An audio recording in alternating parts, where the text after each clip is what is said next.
All right, so welcome back, everyone. So today is our pleasure to have Professor Aurelian Gheondea, who will be talking about his latest preprint surveying Mercer theorem from different point of views. And yeah, so today is part one. Yeah, thank you, Aurelian. Thank you. Thank you, Bowman, and I'm sorry for the technical problem last time. I hope that it will not happen again.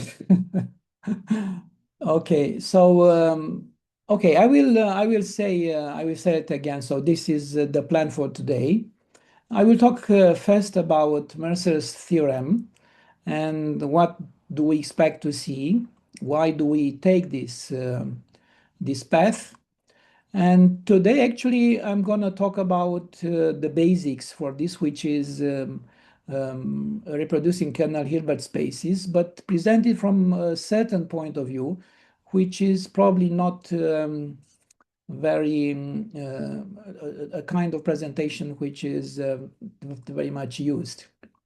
Okay, in the end, I will go into these examples, Weil's kernel and Gaussian kernels.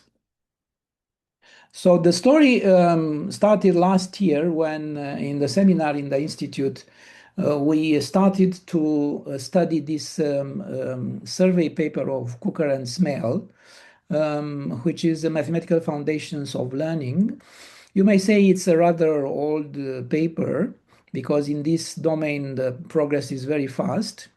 But we have a group of mathematicians, and we are interesting to understand the mathematical part of learning. So we are going slowly. And as an outcome of this, because I presented some part of it, it turned out that a lot of things were not clear then.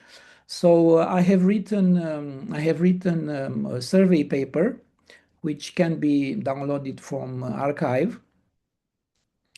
And what I'm gonna tell today and the next one is based on this paper. I will talk about concepts. I will talk about results. I will talk a little bit about some ideas of the proofs, but of course we are not going through the detailed proof. But everything is contained in this paper on archive.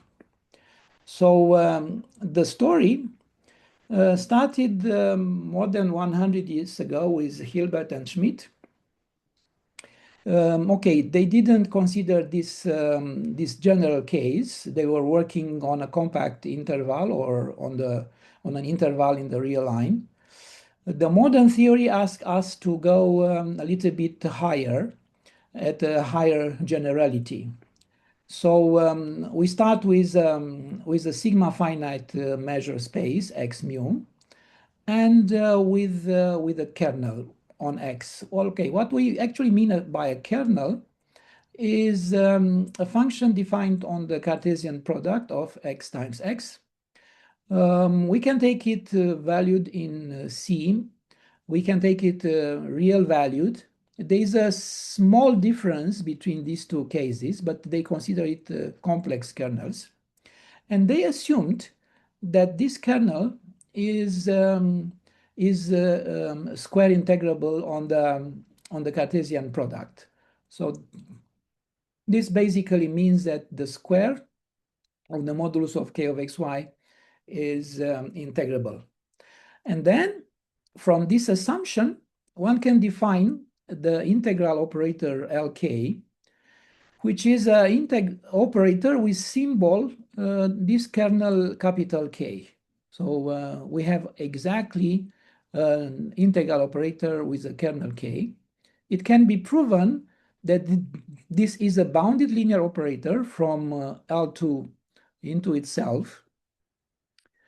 But more than that, this integral operator is a compact operator. Okay, you can take as a definition for compact operators that it can be uniformly approximated by finite rank operators. There are many equivalent characterizations of compact operators, either on Hilbert spaces, which is this case, or on Banach spaces. But the theory is more interesting when we want this integral operator to be self-adjoint. And this is happening if and only if the kernel is Hermitian. What does it mean, Hermitian?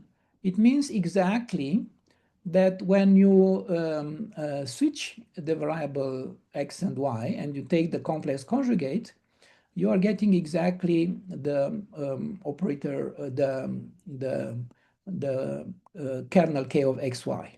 So this is a Hermitian kernel. Of course, since k is just is identified almost everywhere, this condition should happen only almost everywhere. But in this case, so if we have a Hermitian kernel, then the spectrum of LK is real because LK is self-adjoint, and all non-zero elements make a countable set. Each of the non-zero elements are eigenvalues of finite multiplicities, and zero is the only point at which they can accumulate. So if we denote by lambda n the sequence of its non-zero eigenvalues, but counted with multiplicities, that means we are repeating as much as the multiplicity is telling us, then we can always find an orthonormal set of eigenfunctions corresponding to it. So Lk phi n is lambda n phi n for each n, and such that Lk can be described as a series. As a series, this kind of series is called Schmidt series. So we have here exactly the eigenvalues lambda n, and here we have exactly the corresponding eigenfunctions phi n. What kind of convergence we have here? We have convergence in the mean. That means in the norm of the L2 space, which is not quite a strong type of convergence that we want.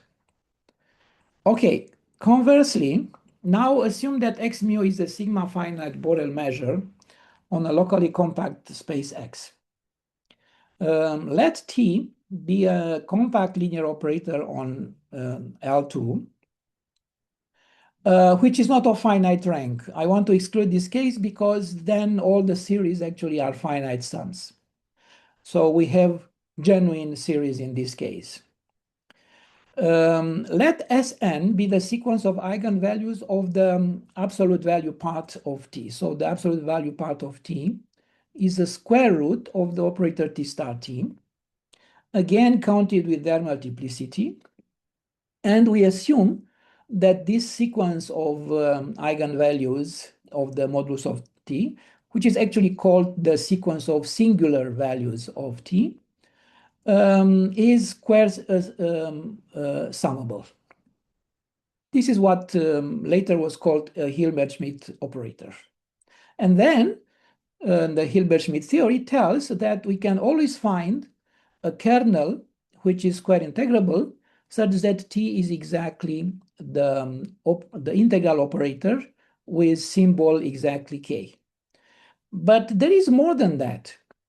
In case K is Hermitian, so now we can look at its spectrum as we did before. Let lambda n be the non-zero elements of the spectrum, which is actually a sequence of real eigenvalues, and we count them again with multiplicities and consider phi n a sequence, an orthonormal sequence of corresponding eigenfunctions. Then we have the sum of the squares of the absolute value of lambda n is exactly the integral of the square of the modulus of k. This is actually telling us what kind of correspondence we have. And this is the most important part, k of xy, which we said that there exists such k, can be actually described. It can be shown that it is obtained exactly in this way. So this is a sum of the series lambda n phi n of x phi n of y. But the convergence is again in the mean. That means in the norm of L2, which is not quite a strong convergence. And this is what Mercer asked himself. Under which condition we can make this series converge uniformly. Okay, so a couple of years later, James Mercer published this article. Okay, his article is not what we are calling now modern Mercer theorem. It refers to the case when the set X is a compact interval AB and nu is a Lebesgue measure. So modern Mercer's theorem basically says the following. Assume that X is a compact metric space and let mu be a finite Borel measure on X such that the support of mu equals X. What does it mean this? This means that for all X in capital X and for any open neighborhood U of X, mu of U is strictly positive. So mu is not avoiding any point in the set X. This assumption is essential. And let us now consider K a kernel on X, but which is continuous. Yeah, recall that X is a compact metric space. Of course, continuity implies measurability if we consider the Borel sigma algebra defined by open sets. And then we can apply the Hilbert-Schmidt theory. So the integral operator with symbol K exists. It is, according to the Hilbert-Schmidt theory, it is a compact operator. And if we look at the sequence of singular values counted with their multiplicity, then we have exactly this property that it is square summable. So we obtain what is called the Hilbert-Schmidt operator. Okay, but in order to obtain the absolute, the uniform convergence of the series, which remember in the Hilbert-Schmidt theory converges only in the mean, Mercer actually invented, and he was actually the first who actually had this definition. What does it mean, a positive semi-definite kernel? This means that for any natural number n, and for any x1 through xn in X, and any n complex numbers, this double sum, k of xi xj alpha I bar alpha j, is non-negative. In the case when we work on the complex Hilbert space, this definition is strong enough in order to imply that K is Hermitian. But in the case of the real kernels, this is not sufficient. So we have to assume in addition that K is symmetric. That means K of xy is K of yx in the real case. And then the integral operator with kernel K is non-negative in the usual sense. The inner product LKFF is non-negative for all F in L2. And by the spectral theory, its non-zero spectrum consists only on eigenvalues which are positive. Let this be lambda n, again counted with their multiplicities. Let phi n be an orthonormal sequence of eigenfunctions. And then, this is a Mercer theorem, we have this expansion of the kernel as the same series as in the Hilbert-Schmidt theory. So it's some lambda n phi n of x, phi n of y. But this series now converges absolutely and uniformly on X. And this will be the goal of our presentation, which we will conclude next time. Okay. Now, I want to tell a little bit about the history of reproducing kernel Hilbert spaces. The first paper in which the idea of a reproducing kernel, but it was not named like that, appears in the paper of Stanisław Zaremba, in Krakow. He was a Polish mathematician.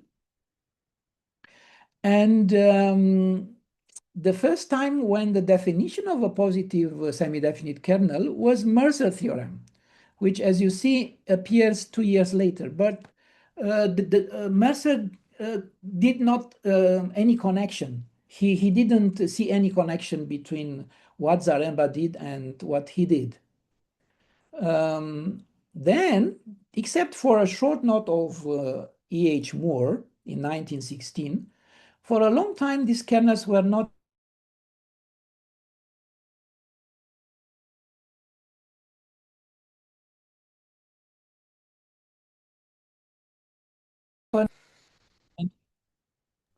Yeah, uh, you froze. Yeah, sorry. I'm sorry. So you froze at the beginning of the slide. Ah, so it was okay. Probably my connection is not so stable, but I Yeah, don't get any message about this. yeah. So if you can just repeat the top of the slide, yeah, thanks. I see. Yeah. Uh, so um, so in the PhD thesis of Segev, the famous Segev kernel appears. Then in the Berman thesis, the famous Berman kernel appears. And Bochner did also something about what we call now the Bergman kernel. Um, but these theories were more concerned with analytic kernels and the theory of analytic function spaces.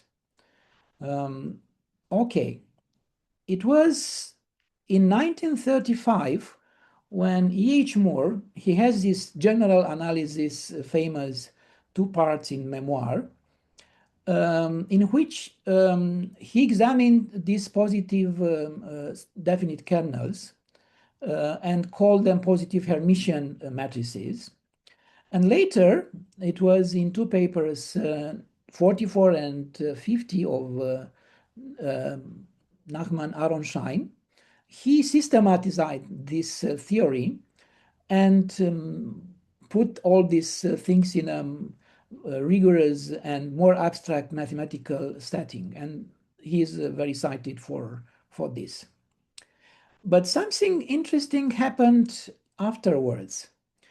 In 1964, Laurent Schwartz presents a theory of Hilbert spaces continuously contained in quasi-complete locally convex spaces. Okay, what is a quasi-complete locally convex space? So it's a locally convex space, so the topology is given by semi-norms. And quasi-complete means that any closed and bounded subset is complete. So he had this theory which eventually turned out to be equivalent with Aronshine theory of reproducing kernel Hilbert spaces. So his paper was in 1964. But there is something I want to tell about this, which I'm not talking neither today nor next time. Laurent Schwartz considers not only positive semi-definite kernels, but also Hermitian kernels. The thing is that if you consider Hermitian kernels, then the corresponding spaces are no more Hilbert spaces, but they are Crane spaces. What is a Crane space? It's a generalization of a Hilbert space in which the inner product is not positive definite. It can have negative and positive inner squares. This is a very interesting theory. I have a lot of work done this. And if anybody wants to understand this theory, which has a very rich development, I can recommend my book from 2022 at Cambridge. The good thing is if you go on my ResearchGate account, you can download the PDF file of this book for free because I have the right of doing this, and I am in favor of. I think that science should be more freely distributed. So anybody can download for free this book from my ResearchGate account. Okay, now In the remaining part, we are gonna talk about these kernels, the associated reproducing kernel Hilbert spaces, and some basic properties. And I will end up by these two examples. So X is a non-empty set. No other structure on it, no topology, no measurability, just an abstract set. Consider a kernel K on X and valued in. Now we want to make the theory flexible. So by this blackboard F, we denote either the complex or the real field. By definition, K is Hermitian or symmetric. I already did that. So that means that K of Yx is K of xy complex conjugate. And in the real case, it's just K of xy is K of yx. And positive semi-definite, we already said this in the presentation of the Mercer theorem. I just repeat it for any natural number and any n numbers in X, x1 through xn, and any scalars alpha 1 through alpha n. The double sum alpha I bar alpha j K of xij is non-negative. Okay, what is the meaning of this? If you just take a sample of n elements in X, x1 through xn, and you can make this n times n matrix with entries k of xi, xj, this means that is a positive linear operator from fn to fn. This is the meaning of this. In the case when we work with complex kernels, positive semi-definiteness of K implies that K is Hermitian. But if we work with real kernels, we have to assume the symmetry of K because it does not follow. A very simple counterexample is this matrix 2 by 2, 1, 1, 0, 1, which is positive semi-definite, but it's not, of course, is not symmetric. Okay, first property, which is extremely useful, Schwarz inequality. If K is a positive semi-definite kernel, then the square of the modulus of K of xy is always dominated by the product K of xx, K of yy. This has a very simple proof. We just consider this 2 by 2 matrix. The matrix is Hermitian or symmetric in the real case because we already assumed it. And since the kernel is positive semi-definite for n equals 2, this matrix is positive, hence the determinant is positive, and from the fact there's a determinant, which is exactly this, we get exactly the Schwarz inequality. So this is a very simple fact, but it will be extremely useful. Now, my presentation for reproducing kernel Hilbert spaces goes differently than most of the presentation. Why? Because in 1940, and this paper is not so well known as it should be, Kolmogorov, one of the one of the big names in mathematics, the one who put the mathematical foundations of probability on the right track, got this theorem in connection with stationary sequences. He was also interested on this issue. So what is Kolmogorov theorem? Let K be a kernel, a scalar kernel, how I can call it. So we have two equivalent assertions. K is positive semi-definite if and only if there exists a pair made up by a Hilbert space H and a map phi from X into H, such that K of xy is the inner product of phi of y, phi of x, the inner product in H for any xy. We call this a linearization of K. So it has two parts. It has a Hilbert space and a map, and a vector valued map. But there are two more facts, things that we have to prove, we can get. If there exists a linearization, then it can always be chosen minimal in the set that the range of phi is total in H. That means if you take the span of this phi of x and take the closure of it, you can approximate any vector in H. And the minimal linearizations have a kind of uniqueness property.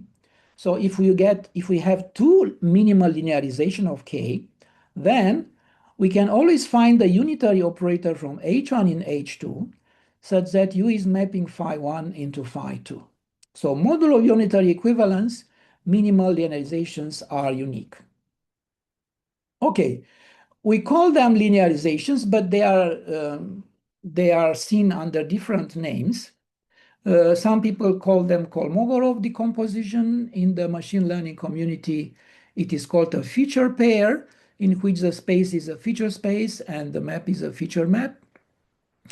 And before trying to understand the Kolmogorov theorem, which has a very short and nice proof, we have to introduce some objects which are necessary for understanding this theory.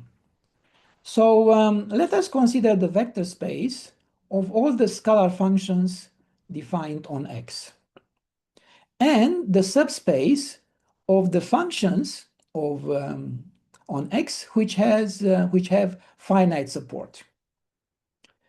On this vector space, all the scalar functions on X, we can have a family of seminorms defined in the following way. For each point in capital X, we consider the seminorm Px of f, which is exactly the modulus of f of x.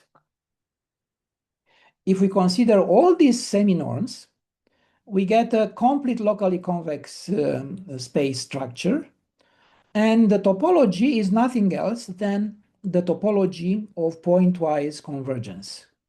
This is important because the idea of reproducing kernel Hilbert spaces is closely related to this topology of pointwise convergence.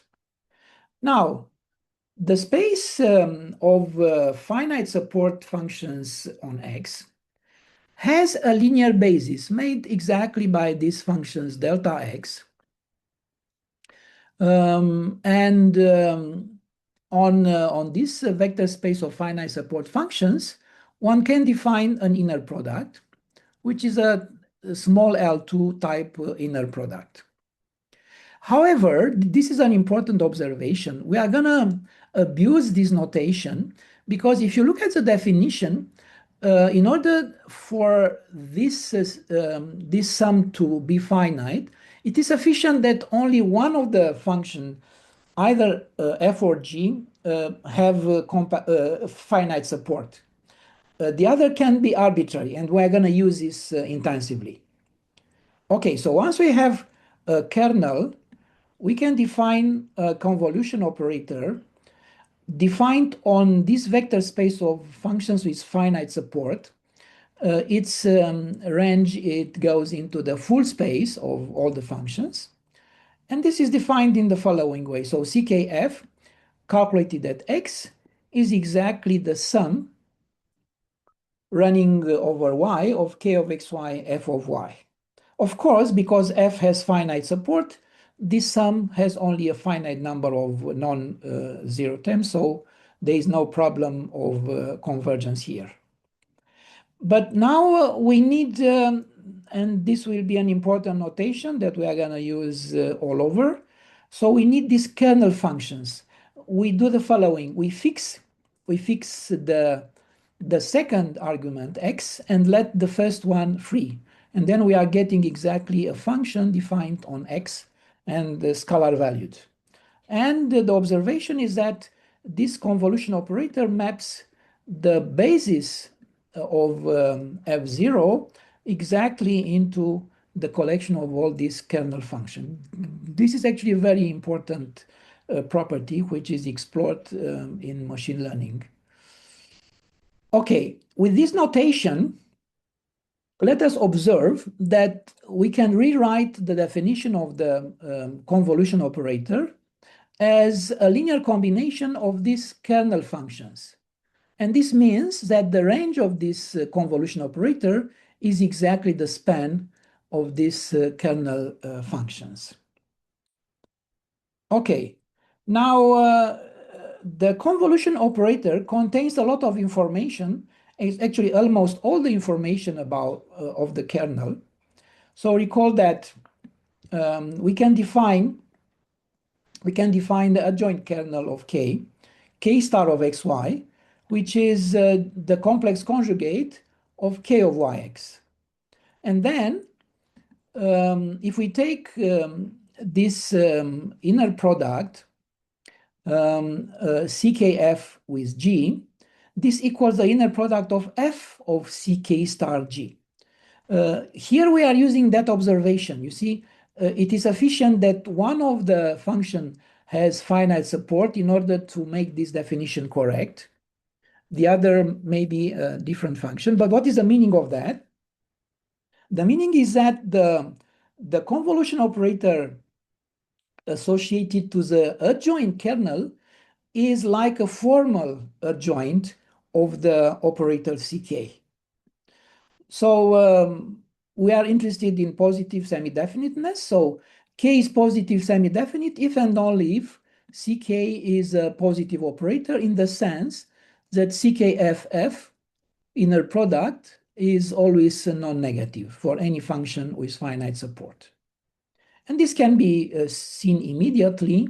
You take a function of finite support, write the support exactly the set x1 through xn, let alpha I be f of xi, and then the inner product of ckff is exactly this double sum, which appears in the definition of positive semi-definiteness. So this is the argument for this statement. Okay, I will go only through one case of this. Now we are in this theorem of Kolmogorov.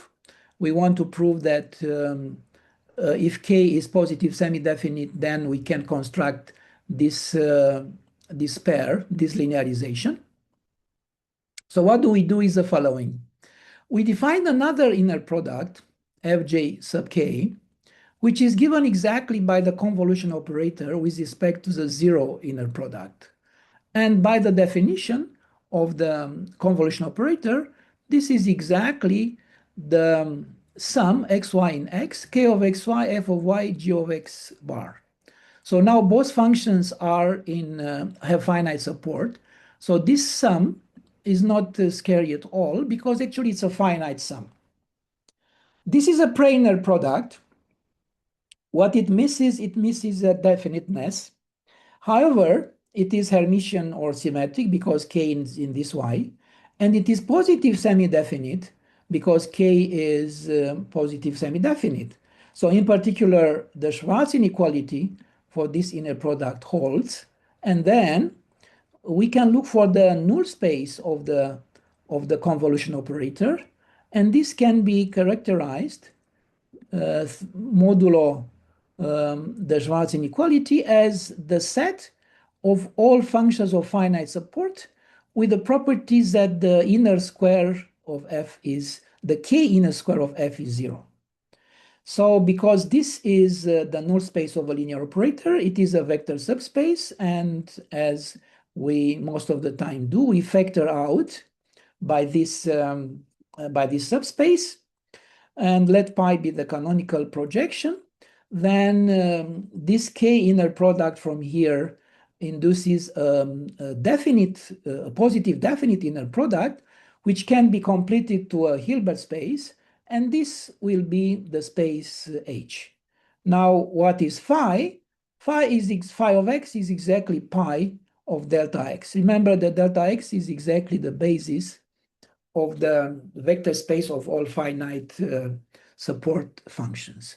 And then the calculation goes, we can prove everything. So I will skip the other details.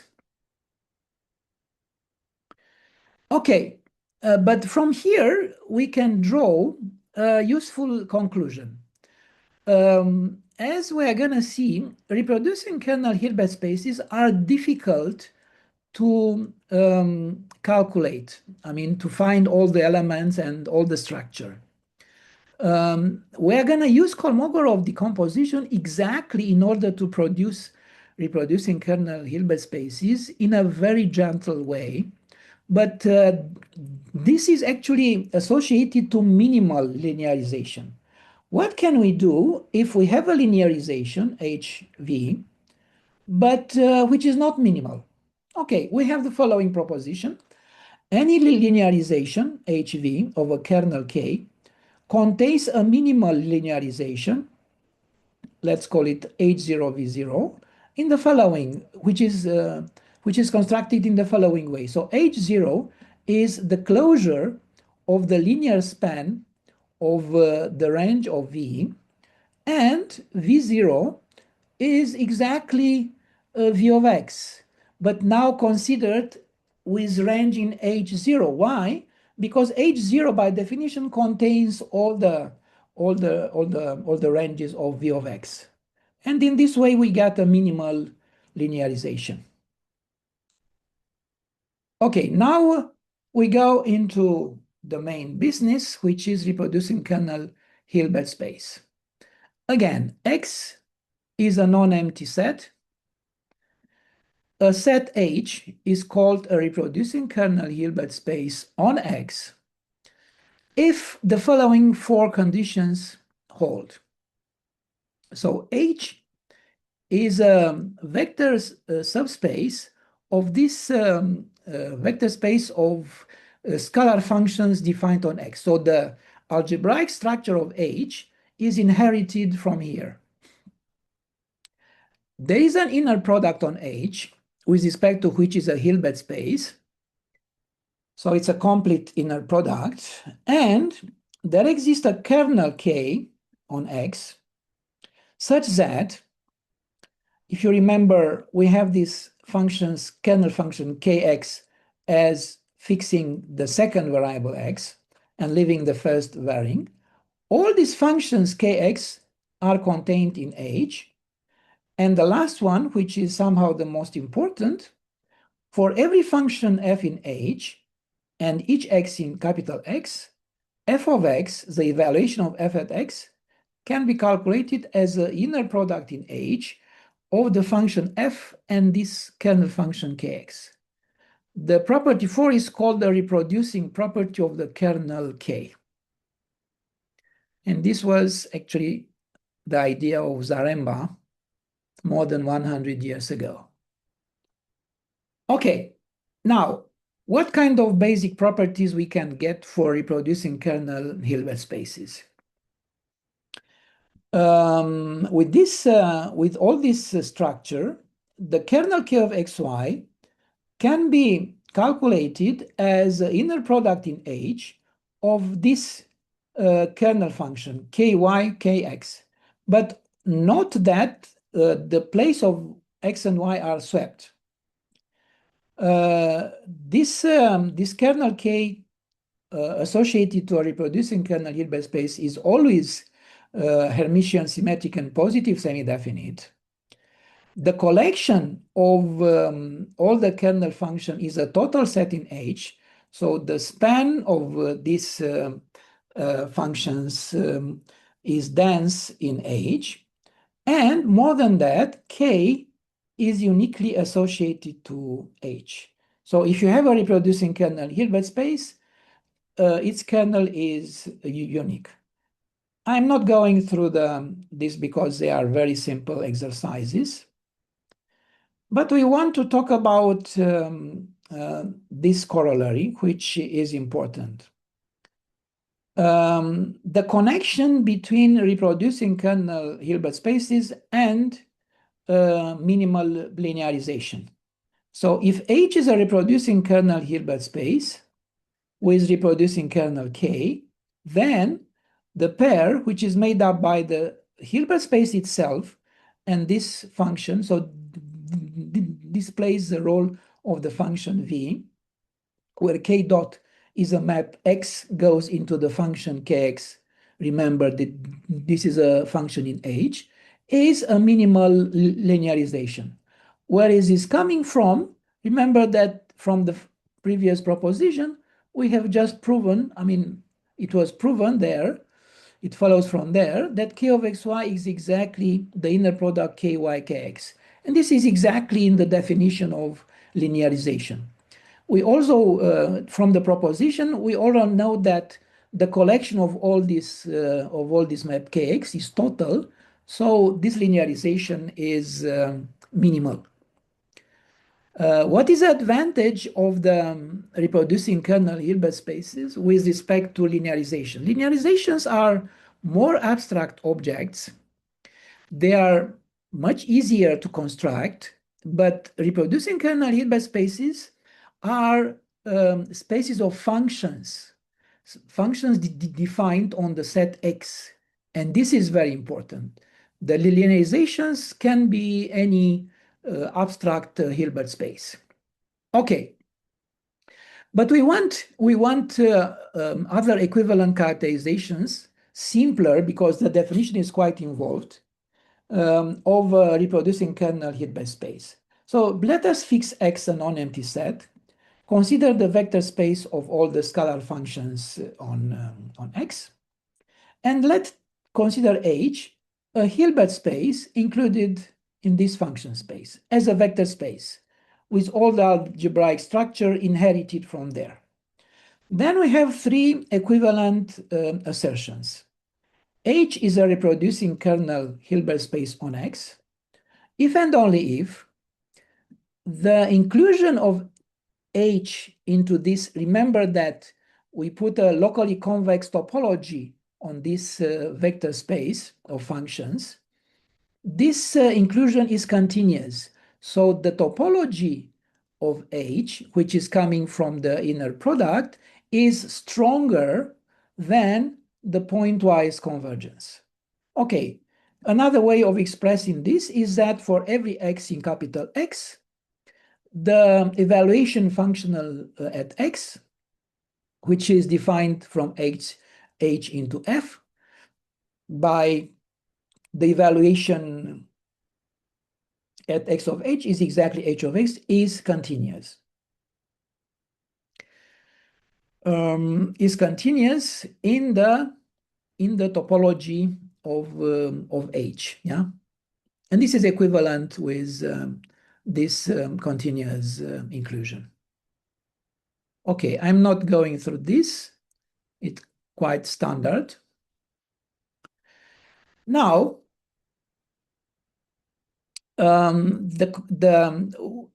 somehow if we have the reproducing kernel Hilbert space, then the kernel is uniquely associated to H. But what about the other way around? What is it possible that a kernel, a reproducing kernel, can give rise to different Hilbert spaces? No.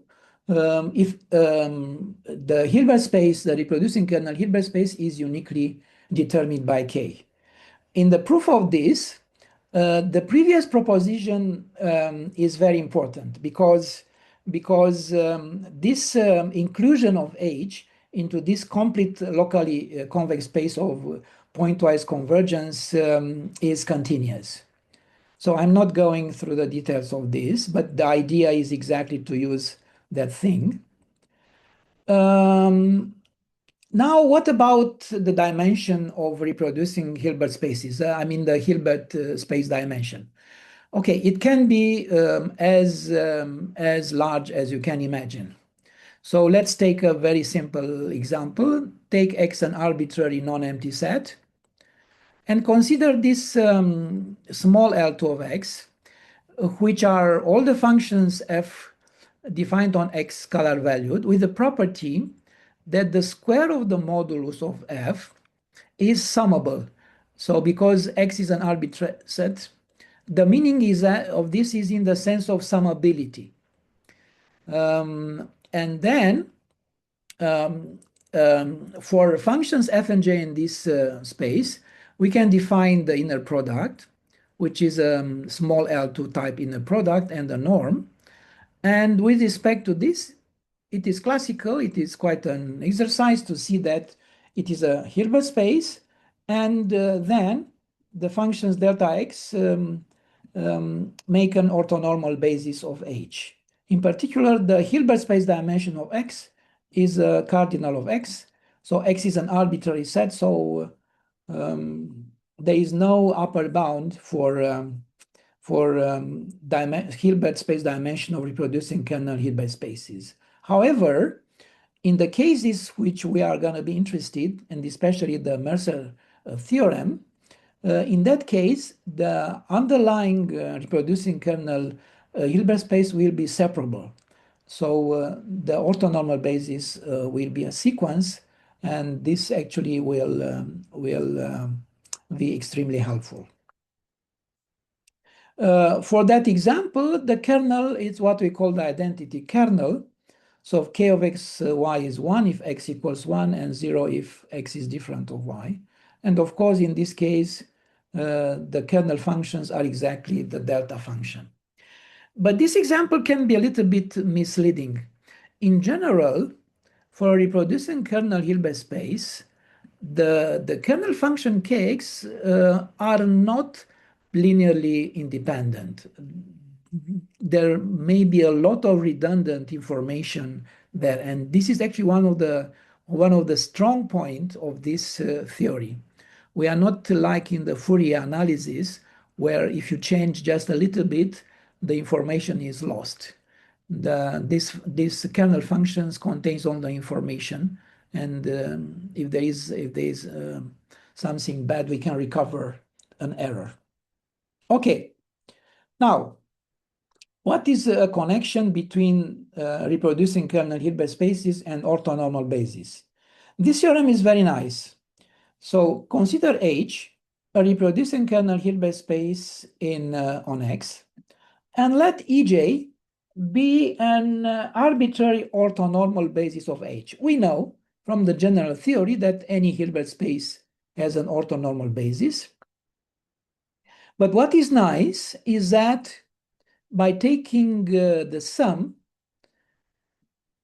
of EJ of X, EJ of Y complex conjugate, the sum of this is exactly K of XY. Now, this sum may have infinitely many non-zero terms, so we have to talk about convergence. The convergence, again, is in the sense of summability, but what is nice is that the convergence is pointwise. And this will be a very important step in the proof of the Mercer theorem, that the recovering of the kernel in terms of any orthonormal basis is a convergence, a pointwise convergent sum. Okay, I'm not going through the proof of this, as I said, but some people may be a little bit unhappy about this orthonormal basis characterization, because orthonormal basis may be difficult to find. Can we weaken a little bit this condition? There is a way if one consider what is called Parseval frame. So given a Hilbert space H, a family of vectors Fj in H is called a Parseval frame if for any H in the Hilbert space, the Parseval identity holds. So the square of the norm of H is the sum of the squares of the absolute value of the inner product of H Fj. Of course, any orthonormal basis is a Parseval frame because it's a classical Parseval identity. But there are many examples of Parseval frames which are not orthonormal bases. A very simple example take two orthonormal bases and make this set 1 divided by the square root of 2 EJ and 1 divided by the square root of 2 GJ. And this is a Parseval frame. There is a characterization of Parseval frames, but the good thing is that the previous theorem is true also for Parseval frames. Okay, now the most important theorem that I wanted to talk today. It's the theorem of E.H. Moore in 1935, which is taking the way the other way around. So now we start with a positive semi-definite. I'm sorry, it should be semi-definite here, not definite. Hermitian respective symmetric kernel. So to any positive semi-definite kernel on X, one can associate a reproducing kernel Hilbert space such that K is its reproducing kernel. So now this is actually closing the cycle, because in this way we conclude that the correspondence between positive semi-definite kernels and reproducing kernel Hilbert spaces is 1-to-1. And it goes actually, this mapping is also subjective. For any positive semi-definite kernel, we can associate a reproducing kernel Hilbert space. I want to explain just a little bit the idea, because the idea of proving this theorem goes through Kolmogorov theorem. So we have a positive semi-definite kernel. We apply Kolmogorov theorem. So we can get a minimal linearization, G phi. So phi is a map from X into H, which is linearizing K. So K of xy is phi of y, phi of x inner product in J.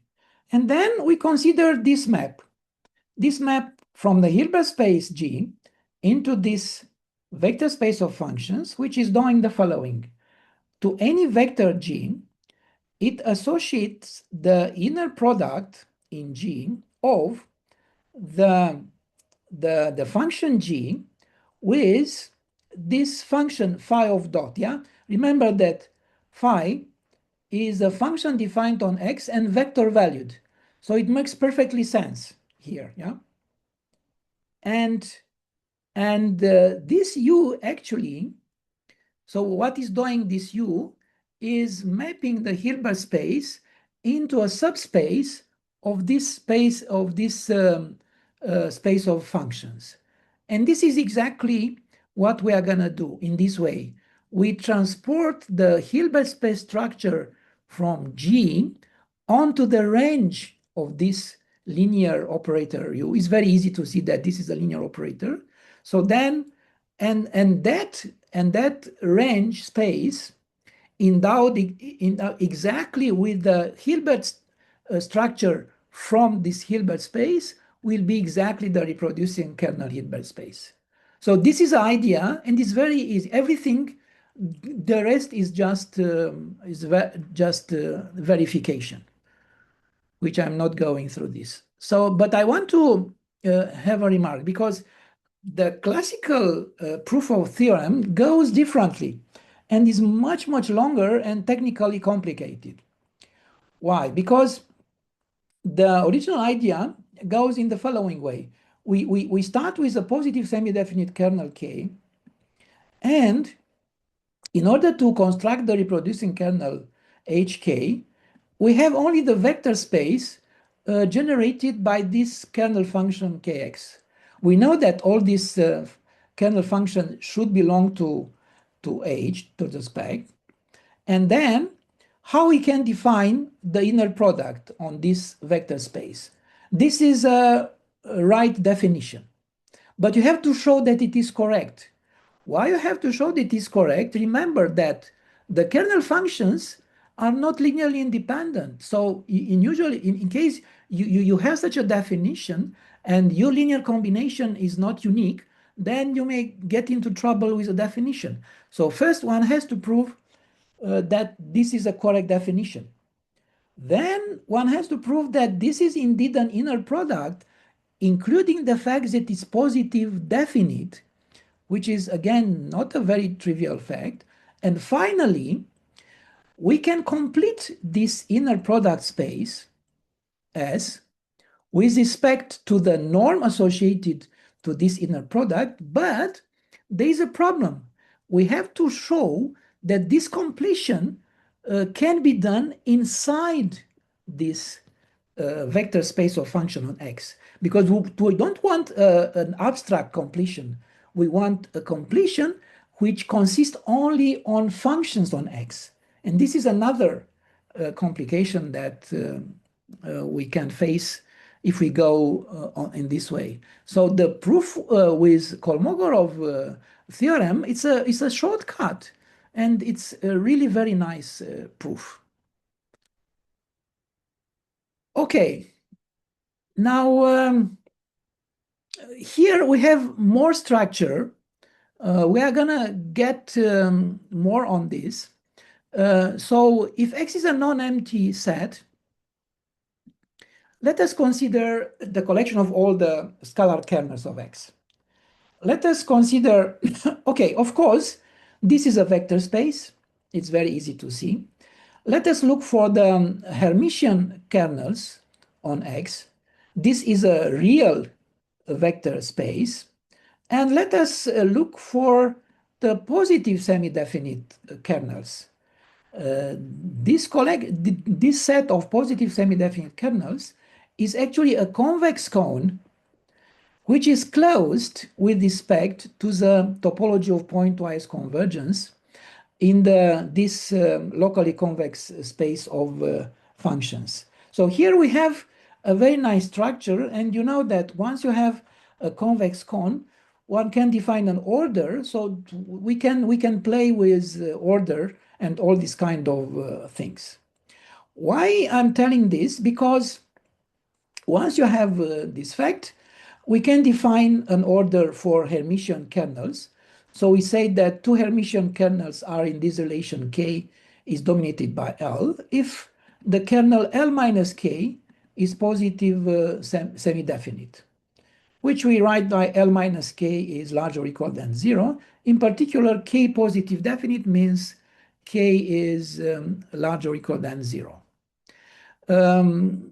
Now I want to recall a lemma which is folklore in the operator theory community, but which is very interesting. Because, and we're going to use this again next time. Assume that we have three Hilbert spaces, E, G, and H, over the same field F. And consider two linear operators, T from E into H and S from G into H. So their codomain is the same.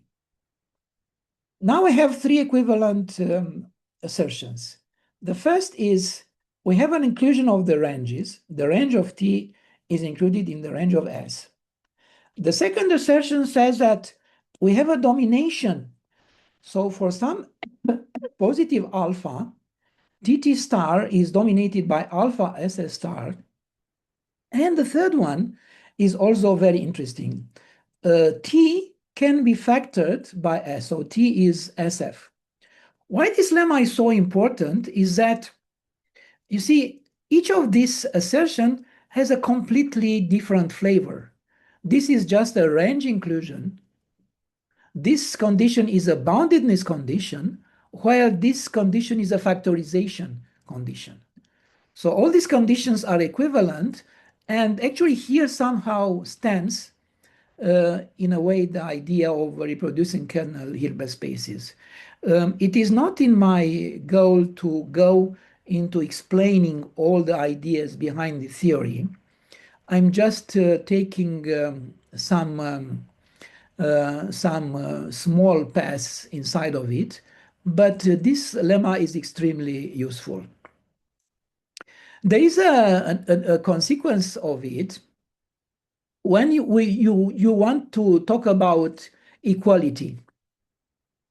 So assume that we have these operators, bounded linear operators between Hilbert spaces, and we have equality. TT star is SS star. What kind of factorization we can get? Well, we can get a factorization with a partial isometry. And if you choose the left and right support in the right way, then this partial isometry is unique. This will be very helpful for us after that. Now, what I want to say is just an observation. I'm sorry, Boumediene. So about 1 hour passed, but I understand from you that I can speak for maybe 10 more minutes or something like that. Yeah, 10 more minutes is fine. I think it's yeah, because I think people may end up leaving. So it's better to, yeah, if you can record Okay. 10, 15 minutes, that will be fine. Yeah, thanks. Okay. Yeah, I understood from one previous that you don't have time limit, but probably it's too too tireful. Yeah, yeah, exactly. Yeah. And then, but we can also have like extra sessions if you need to, right? I mean, it's not limited to two. If you want more, it should be okay. Yeah. I hope I can finish in 10 minutes. Okay, thank All you. right. Yeah, thank you. So what I want to say is, what is actually the idea behind reproducing kernel Hilbert spaces? Well, the idea is exactly the idea of operator range. Why? Because if H and G are Hilbert spaces, so G is included in H with algebraic operations, but not the same inner product. I only want this to be an inclusion, so the inclusion should be continuous. And we let A equals JJ star, then, of course, A is a positive operator, and we have the square root. And from the previous lemma, it follows that the square root of A is factored exactly in this way. Yeah. So this is JV with V, a unitary operator. That partial isometry actually becomes a unitary operator. By J, we denote exactly this inclusion operator. And in particular, by factoring out A as A at 1/2, A at 1/2, we are getting that the inner product of G with this A 1/2 is exactly the inner product on H. So behind this is exactly the idea of reproducing kernel Hilbert spaces. So what I want to say, it's an operator range idea. There's a whole theory in operator theory about operator ranges, which is very interesting, but is not in my way. So I'm gonna skip about this. I only want to talk about an Aronshine inclusion theorem, which is what do you mean by comparing two reproducing kernel Hilbert spaces? So if you have two positive semi-definite kernels, by Moore theorem, we can associate the corresponding reproducing kernel Hilbert spaces. And the inclusion of HK into HL, just the inclusion as sets, is equivalent with continuous inclusion. In operator theory, it's a very nice question, what is called automatic continuity. So this is a case of automatic continuity. And what is also nice is that it says something about the order of the kernels. So K is dominated by a multiple of L, in the sense that CL minus K is a positive semi-definite kernel. Okay, this is the general theory I wanted to talk about. I want now to talk about these two examples. So for the last 7 minutes, I only present these two examples, which are very important. Here I'm quoting papers from machine learning, Cooker's Mel, Steinwart, Harskovel, Carmeli De Vito Toigo, and Min. Min was a student of Stephen Smell. So Weil's kernel. We need a little bit of multivariable notation. So for a natural number n, we consider a multi-index. N is a dimension of alpha. The sum of the components is the length of the multi-index.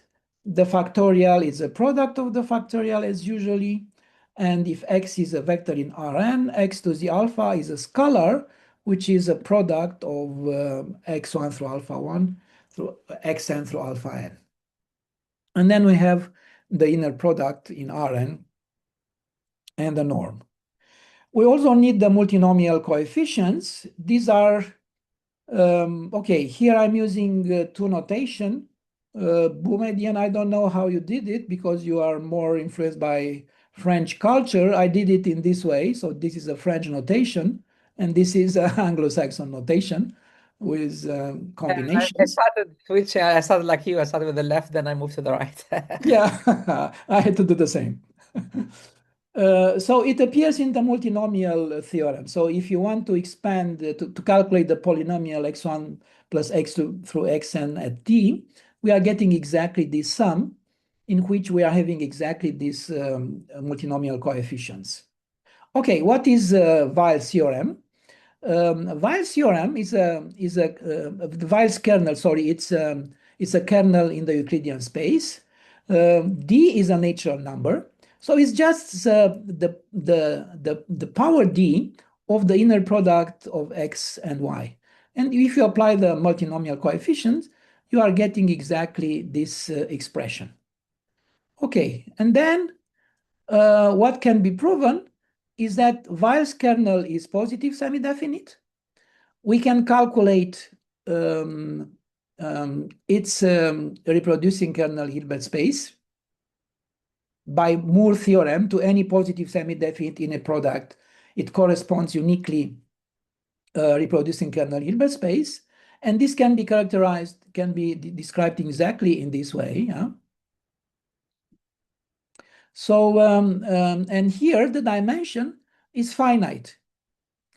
Now I have a picture for the mesh of the Weil's kernel for d equals 3 and n equals 1.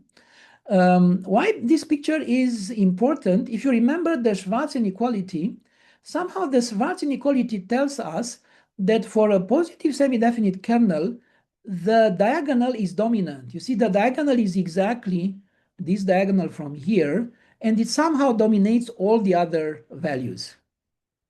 Okay, for Weil's kernel, we can have explicit calculation of the inner product, and we even have an orthonormal basis for it. Now, how I prove this theorem? Again, I'm proving it by Kolmogorov theorem because it's much easier to get a linearization. I can show that it's minimal, and then exactly by the method we have proven, we have seen the idea of the proof of the Moore theorem, we can get the reproducing kernel Hilbert space. I'm not going through the details. I'm just passing to the Gauss kernels, which are, well, it's one of the most important kernel in machine learning. So assume that X is a non-empty set in the Euclidean space Rn. Take sigma a positive number. The Gaussian kernel, G sigma, is exactly the exponential of minus the square of the norm of x minus y divided by sigma square. The norm is a Euclidean norm. Why is called Gaussian? Because it is associated, for the famous normal distribution or the Gauss distribution, which gives us the central limit theorem. Here I have a picture of the Gauss, or a mesh actually of a part of the Gauss kernel for sigma equals 1 and n equals 2. And again, you see that this domination of the diagonal shows up here. The Gauss curve is not this curve from here, so you only have to have a section parallel to this line from here. So you are getting in this way. Okay, what can be done about, I will go through this. The first part is that the Gaussian kernel is positive semi-definite. Okay, in order to prove this, I'm using a trick. If you have a kernel which you know that is positive semi-definite and you plug to the left and right with f of x and f of y, you are keeping positive semi-definiteness. And this is something that is a simple matrix manipulation. And then for the Gaussian kernel, we can do the following. This is a definition. This is Euclidean norm, so it's the inner product of x minus y with itself. We expand it like that. Then we expand the middle of it in a series, and you're seeing that here we're getting exactly the Weier's kernel. We already know that the Weier's kernel are all positive semi-definite, and we bump with this function to the left and of x and exactly the same function of y to the right.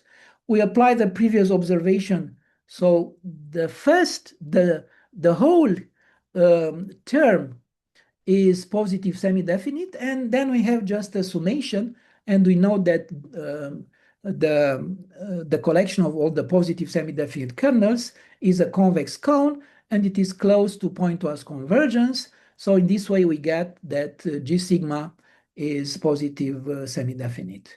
So we can also calculate if X has a non-empty interior, we can calculate precisely the reproducing kernel Hilbert space of the Gaussian kernel. We can calculate even an orthonormal basis, but I think that this is enough for today.